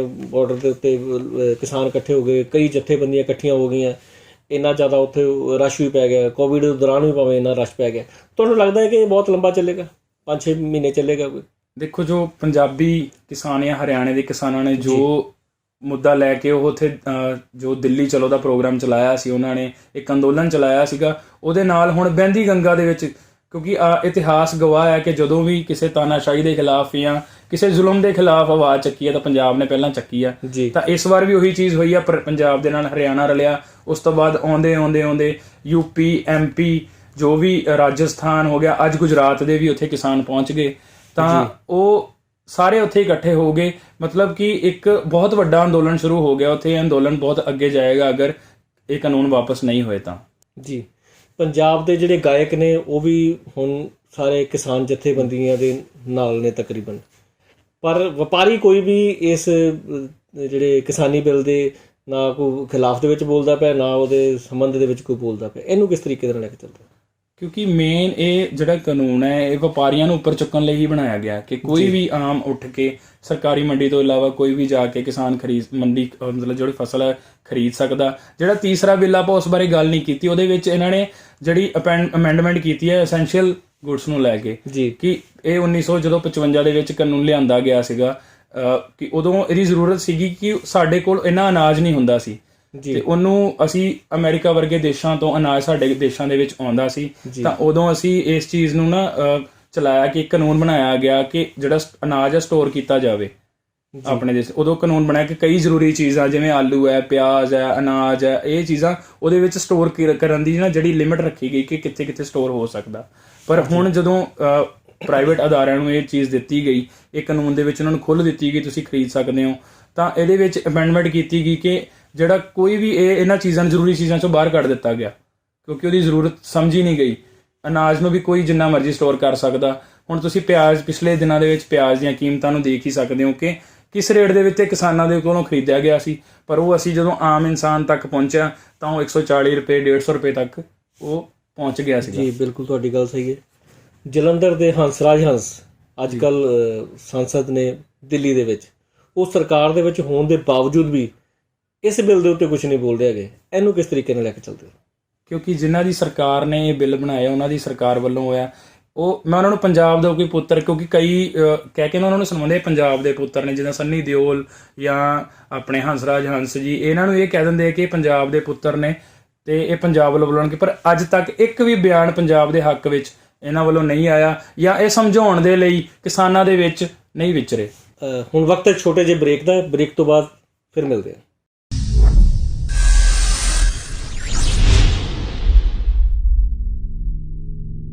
ਵਿਦੇਸ਼ਾਂ ਵਿੱਚ ਵੀ ਜਿਹੜਾ ਕਿਸਾਨਾਂ ਨੂੰ ਸਮਰਥਨ ਦੇ ਰਹੇ ਹੈ ਇਸ ਵੇਲੇ, ਕੈਨੇਡਾ ਦੇ ਜਿਹੜੇ ਪ੍ਰਧਾਨ ਮੰਤਰੀ ਉਹਨਾਂ ਨੇ ਵੀ ਸਮਰਥਨ ਦਿੱਤਾ ਹੈਗਾ।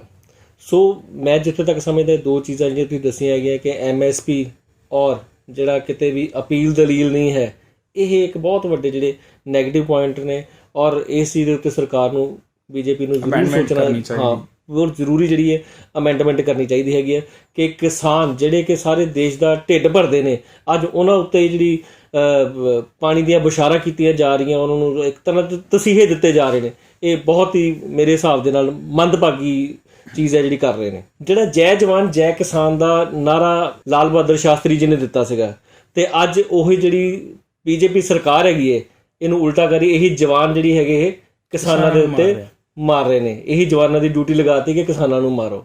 ਇਹਨੂੰ ਕਿਸ ਤਰੀਕੇ ਦੇ ਨਾਲ ਤੁਸੀਂ ਲੈ ਕੇ ਚੱਲਦੇ ਹੋ? ਦੇਖੋ, ਇੱਕ ਸਾਡੇ ਪ੍ਰਧਾਨ ਮੰਤਰੀ ਇੱਕ ਐਸੀ ਸ਼ਖਸੀਅਤ ਬਣ ਕੇ ਸਾਹਮਣੇ ਆਏ ਆ ਜਿਨਨੇ ਉਹ ਨਾਰਾ ਜੋ ਸਾਡੇ ਪਹਿਲੇ ਪ੍ਰਧਾਨ ਮੰਤਰੀਆਂ ਨੇ ਦਿੱਤਾ ਸੀਗਾ ਉਹਨੂੰ ਇੱਕ ਕਿਸਾਨ ਤੇ ਜਵਾਨ ਨੂੰ ਆਮੋ ਸਾਹਮਣੇ ਖੜਾ ਕਰ ਦਿੱਤਾ ਇਹਨਾਂ ਨੇ, ਇੱਕ ਦੂਜੇ ਦੇ ਦੁਸ਼ਮਣ ਬਣਾ ਕੇ। ਜੈ ਜਵਾਨ ਜੈ ਕਿਸਾਨ ਕਿੱਥੇ ਇਕੱਠ ਹੋਣਾ ਚਾਹੀਦਾ ਸੀ, ਕਿੱਥੇ ਇਹਨਾਂ ਨੂੰ ਦੁਸ਼ਮਣ ਬਣਾਇਆ। ਬਿਲਕੁਲ, ਇਹਨਾਂ ਨੂੰ ਦੁਸ਼ਮਣ ਬਣਾ ਕੇ ਪੇਸ਼ ਕਰ ਦਿੱਤਾ ਗਿਆ, ਔਰ ਇਸ ਤੋਂ ਬੇਕਾਰ ਚੀਜ਼ ਆਪਣੇ ਦੇਸ਼ ਲਈ ਮੈਨੂੰ ਨਹੀਂ ਲੱਗਦਾ ਕੋਈ ਹੋਰ ਹੋ ਸਕਦੀ ਹੈ। ਬਿਲਕੁਲ ਸਹੀ ਗੱਲ। ਹੁਣ ਤਾਂ ਦੇਸ਼ ਦੀਆਂ ਹੋਰ ਵੀ ਕਈ ਸਟੇਟਾਂ ਤੋਂ ਜਿਹੜੇ ਜਥੇਬੰਦੀਆਂ ਹੈਗੀਆਂ ਉਹ ਵੀ ਇਸ ਕਿਸਾਨ ਬਿੱਲ ਦੇ ਹੱਕ ਦੇ ਵਿੱਚ ਨਹੀਂ ਹੈ ਤੇ ਉਸੇ ਧਰਨੇ ਦੇ ਵਿੱਚ ਇਕੱਠੀਆਂ ਹੋ ਰਹੀਆਂ। ਦੇਖੋ ਜਿਹੜੀਆਂ ਪੰਜਾਬ ਦੀਆਂ, ਮੈਂ ਇਹੀ ਕਹਿਣਾ ਕਿ ਪੰਜਾਬ ਦੀਆਂ ਕੁਝ ਪਾਰਟੀਆਂ ਜਾਂ ਪੰਜਾਬ ਦੀ ਜਿਹੜੀ ਸੱਤਾਧਾਰੀ ਪਾਰਟੀ ਹੈ ਉਹਦੇ ਵੀ ਕੁਝ ਲੀਡਰ, ਸਰਦਾਰ ਬੇਅੰਤ ਸਿੰਘ ਦੇ ਜਿਹੜੇ ਪੋਤਰੇ ਸਾਹਿਬ ਆ, ਜਦੋਂ ਪੰਜਾਬ ਦਾ ਅੰਦੋਲਨ ਸ਼ੁਰੂ ਹੋਇਆ ਕਿਸਾਨਾਂ ਦਾ, ਇਹਨਾਂ ਨੂੰ ਜੋੜਿਆ ਗਿਆ ਖਾਲਿਸਤਾਨੀਆਂ ਨਾਲ ਕਿ ਖਾਲਿਸਤਾਨੀਆਂ ਨੂੰ ਇਹਨਾਂ ਨੂੰ ਫੰਡਿੰਗ ਹੋ ਰਹੀ ਆ, ਇਹਨਾਂ ਨੂੰ ਪੁਸ਼ ਕੀਤਾ ਜਾ ਰਿਹਾ ਕਿ ਤੁਸੀਂ ਸਰਕਾਰਾਂ ਦੇ ਖਿਲਾਫ ਭੜਕੋ, ਖਾਲਿਸਤਾਨ ਬਣਾਉਣ ਵੱਲ ਤੁਰੋ, ਕਿ ਜਦੋਂ ਤੱਕ ਤੁਸੀਂ ਖਾਲਿਸਤਾਨ ਨਹੀਂ ਬਣਾਉਂਦੇ ਉਦੋਂ ਤੱਕ ਮਤਲਬ ਤੁਹਾਡਾ ਕੋਈ ਹੱਲ ਨਹੀਂ ਹੋ ਸਕਦਾ। ਮਤਲਬ ਪੁਸ਼ ਕੀਤਾ ਜਾ ਰਿਹਾ ਸੀਗਾ, ਇਹ ਚੀਜ਼ਾਂ ਕਹੀਆਂ ਜਾ ਰਹੀਆਂ ਸੀ ਸਾਡੀਆਂ ਸਿਆਸੀ ਪਾਰਟੀਆਂ ਵੱਲੋਂ। ਫਿਰ ਹੌਲੀ ਹੌਲੀ ਇਸ ਅੰਦੋਲਨ ਨਾਲ ਹਰਿਆਣਾ ਰਲ ਗਿਆ। ਹਰਿਆਣੇ ਦੇ ਜਦੋਂ ਹਰਿਆਣਾ ਤੇ ਪੰਜਾਬ ਦੋਨੋਂ ਮਿਲ ਕੇ ਜਦੋਂ ਇਹ ਦਿੱਲੀ ਵੱਲ ਕੂਚ ਕਰ ਗਏ, ਦਿੱਲੀ ਬਾਰਡਰ ਸੀਲ ਕਰ ਦਿੱਤਾ, ਉਦੋਂ ਯੂਪੀ ਵਾਲੇ, ਐਮਪੀ ਵਾਲੇ ਤੇ ਰਾਜਸਥਾਨ ਵਾਲੇ ਉਹ ਵੀ ਪਹੁੰਚ ਗਏ। ਉਸ ਤੋਂ ਬਾਅਦ ਉਹਨਾਂ ਦੇ ਬਿਆਨ ਵੀ, ਉਹਨਾਂ ਦੇ ਲੀਡਰਾਂ ਦੇ ਬਿਆਨ ਵੀ ਆਉਣੇ ਸ਼ੁਰੂ ਹੋਏ, ਉਹਨਾਂ ਜਥੇਬੰਦੀਆਂ ਦੇ, ਕਿ ਜੇ ਹੱਕ ਲੈਣੇ, ਅੱਜ ਗੁਜਰਾਤ ਦੇ ਤੇ ਰਾਜਸਥਾਨ ਦੇ ਜਿਹੜੇ ਲੋਕ ਉੱਥੇ ਪਹੁੰਚੇ ਨੇ, ਉਹਨਾਂ ਦੇ ਲੀਡਰਾਂ ਦੇ ਬਿਆਨ ਸੀਗੇ ਕਿ ਜੇ ਹੱਕ ਲੈਣੇ, ਅੱਤਵਾਦੀ ਕਹਾਉਣਾ ਤੇ ਖਾਲਿਸਤਾਨੀ ਕਹਾਉਣਾ, ਤੇ ਮੈਂ ਖਾਲਿਸਤਾਨੀ ਆ, ਮੈਂ ਆਪਣੇ ਹੱਕ ਲੈ ਕੇ ਹੀ ਇੱਥੋਂ ਵਾਪਸ ਮੁੜਾਂਗਾ।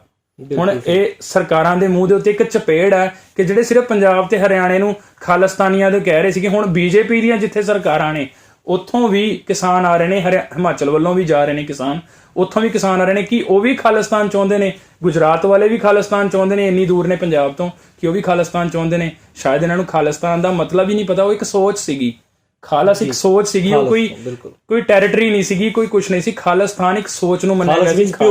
ਖਾਲਸ ਦਾ ਮਤਲਬ ਹੀ ਪਿਓਰ ਹੈ, ਜੋ ਸਾਡੇ ਗੁਰੂ ਸਾਹਿਬ ਨੇ ਖਾਲਸਾ ਰਾਜ ਸਾਜਿਆ ਕਿ ਪਿਓਰਟੀ ਜੀ। ਪਰ ਇਹਨਾਂ ਨੇ ਇੱਕ ਗਲਤ ਮਤਲਬ ਔਰ ਖਾਲਿਸਤਾਨੀ ਅੱਤਵਾਦੀ ਨਾਮ ਜਾਂ ਇਹ ਚੀਜ਼ਾਂ ਦੇ ਦਿੱਤੀਆਂ। ਪੰਜਾਬੀ ਵਿੱਚ ਕਵਾਂ ਤੇ ਭੂਹੇ ਚੜਾਇਆ ਹੋਇਆ ਜਿਨ੍ਹਾਂ ਹੀਰੋਇਨਾਂ ਨੂੰ, ਉਹਨਾਂ ਵਿੱਚੋਂ ਕੁਝ ਉੱਠ ਕੇ ਸਾਡੀਆਂ ਮਾਵਾਂ ਭੈਣਾਂ ਨੂੰ ਇਹ ਵਰਡਿੰਗ ਯੂਜ਼ ਕਰ ਰਹੀਆਂ ਕਿ 100 ਰੁਪਏ ਦੇ ਵਿੱਚ ਇਹ ਇੱਥੇ ਆਈਆਂ ਹੋਈਆਂ। ਔਰ ਉਹ ਮਾਤਾ ਦਾ ਇੰਟਰਵਿਊ ਨਿਊਜ਼ ਚੈਨਲਾਂ ਵਾਲਿਆਂ ਨੇ ਲਿਆ ਕਿ ਉਹਦੇ ਕੋਲ ਕਿੰਨੇ ਏਕੜ ਜ਼ਮੀਨ, ਅਗਲੀ ਨੇ ਉਹਨੂੰ ਆਫਰ ਦੇ ਦਿੱਤੀ ਕਿ ਤੂੰ ਆ ਕੇ ਇੰਨੇ ਪੈਸੇ ਲੈ ਲੈ, ਇੱਥੇ ਗੋਹਾ ਕੂੜਾ ਕਰ ਲਿਆ ਕਰ।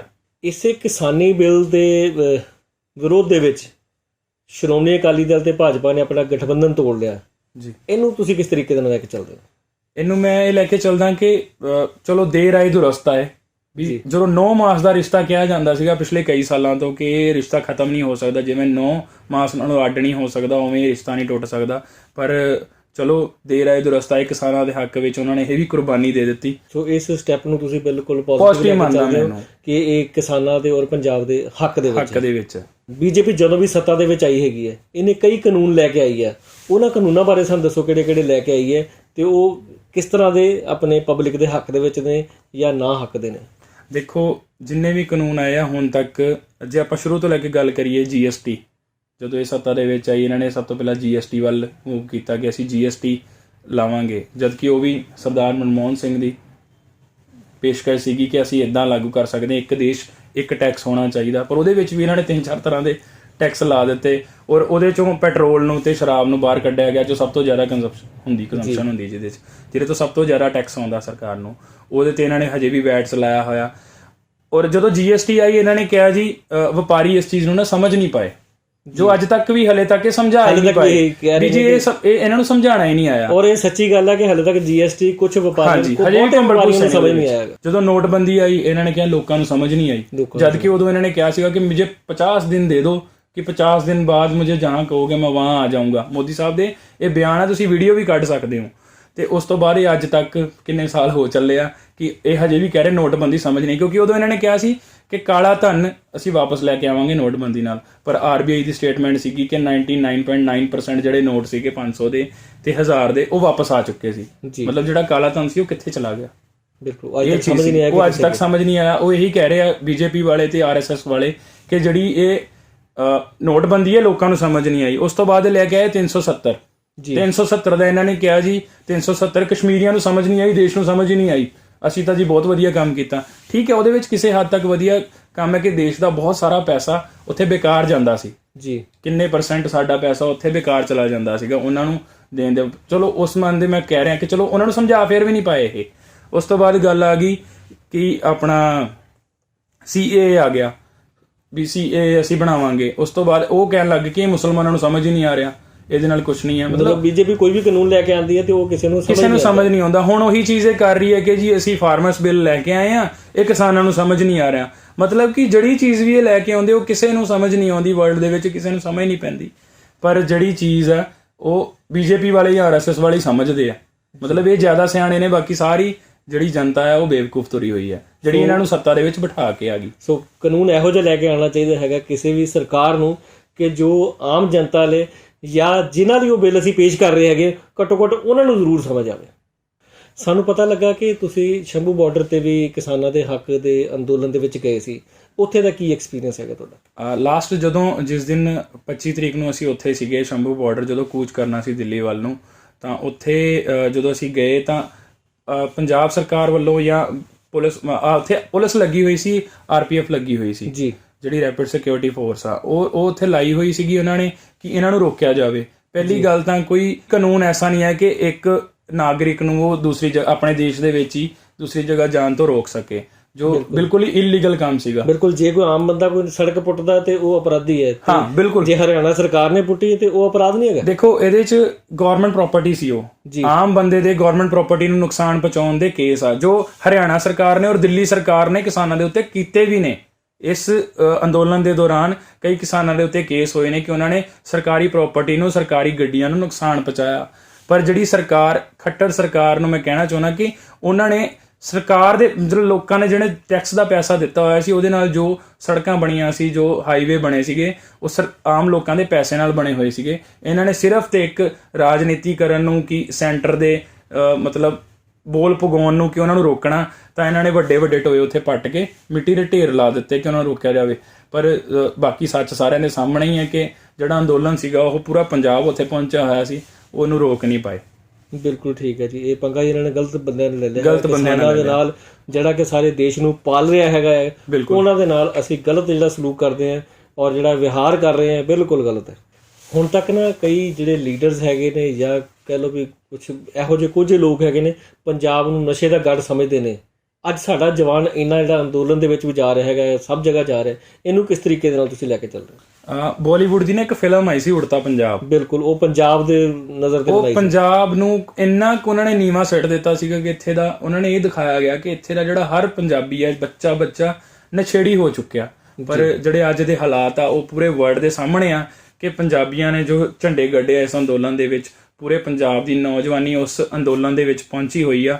ਤੇ ਉਹਨਾਂ ਨੇ ਦਿਖਾ ਦਿੱਤਾ ਕਿ ਅਸੀਂ ਨਸ਼ੇੜੀ ਨਹੀਂ ਹੈਗੇ, ਵੀ ਅਸੀਂ ਕੀ ਚੀਜ਼ ਆ, ਸਾਡੇ ਵਿੱਚ ਕਿਹੜੀ ਤਾਕਤ ਆ, ਅਸੀਂ ਉਹ ਸਾਹਮਣੇ ਰੱਖ ਦਿੱਤੀ ਇਹਨਾਂ ਦੇ। ਪੰਜਾਬ ਤਾਂ ਕੁਰਬਾਨੀਆਂ ਦਾ ਦੇਸ਼ ਹੈਗਾ ਜੀ। ਇਤਿਹਾਸ ਜੇ ਅਸੀਂ ਦੇਖੀਏ ਤਾਂ ਜਿੰਨੀਆਂ ਕੁਰਬਾਨੀਆਂ ਪੰਜਾਬ ਨੇ ਦਿੱਤੀਆਂ ਸ਼ਾਇਦ ਹੀ ਕਿਸੇ ਨੇ ਦਿੱਤੀਆਂ ਹੁਣ, ਆਜ਼ਾਦੀ ਤੋਂ ਲੈ ਕੇ ਹੁਣ ਤੱਕ ਲਾ ਲਈਏ ਜਾਂ ਉਸ ਤੋਂ ਪਹਿਲਾਂ ਮੁਗਲਾਂ ਦੇ ਟਾਈਮ ਤੇ ਲਗਾ ਲਈਏ, ਅਬਦਾਲੀ ਦੇ ਟਾਈਮ ਤੇ ਲਗਾ ਲਈਏ, ਤਾਂ ਜਿੰਨੀਆਂ ਕੁਰਬਾਨੀਆਂ ਪੰਜਾਬ ਨੇ ਦਿੱਤੀਆਂ ਸ਼ਾਇਦ ਹੀ ਕਿਸੇ ਨੇ ਦਿੱਤੀਆਂ ਹੋਣੇ। ਦਿੱਲੀ ਦਾ ਅਸੀਂ ਜਿੱਤ ਛੱਡ ਕੇ ਆਏ ਹਾਂ। ਸੋ ਅੱਜ ਅਸੀਂ ਗੱਲਬਾਤ ਕੀਤੀ ਅਮਨਜੋਤ ਸਿੰਘ ਢੱਲ ਦੇ ਨਾਲ, ਜਿਨ੍ਹਾਂ ਨੇ ਸਾਨੂੰ ਆਪਣੀ NGO ਬਾਰੇ ਵੀ ਜਾਣਕਾਰੀ ਦਿੱਤੀ ਕਿ NGO ਕੀ ਕਰ ਰਹੀ ਹੈ, ਉਹਨਾਂ ਦਾ ਕੀ ਮੰਤਵ ਹੈ, ਔਰ ਕਿਸਾਨ ਬਿੱਲ ਜੋ ਇਸ ਵੇਲੇ ਭਖਿਆ ਹੋਇਆ ਹੈ ਉਹਦੇ ਬਾਰੇ ਵੀ ਸਾਨੂੰ ਜਾਣਕਾਰੀ ਦਿੱਤੀ ਕਿ ਕੀ ਉਹਦੇ ਵਿੱਚ ਕਮੀਆਂ ਨੇ ਤੇ ਕੀ ਉਹਦੇ ਵਿੱਚ ਅੱਛਾਈਆਂ ਨੇ। ਸੋ ਇੰਨਾ ਹੀ ਕਹਿੰਦਾ ਹੋਇਆ ਦਰਸ਼ਕਾਂ ਤੋਂ ਇਜਾਜ਼ਤ ਲਵਾਂਗਾ। ਵੈਲਕਮ ਨਿਊਜ਼ 24 ਤੋਂ ਜਨਤਾ ਦੇ ਰੂਬਰੂ ਪ੍ਰੋਗਰਾਮ ਦੇ ਵਿੱਚ ਅਮਰਪ੍ਰੀਤ ਸਿੰਘ।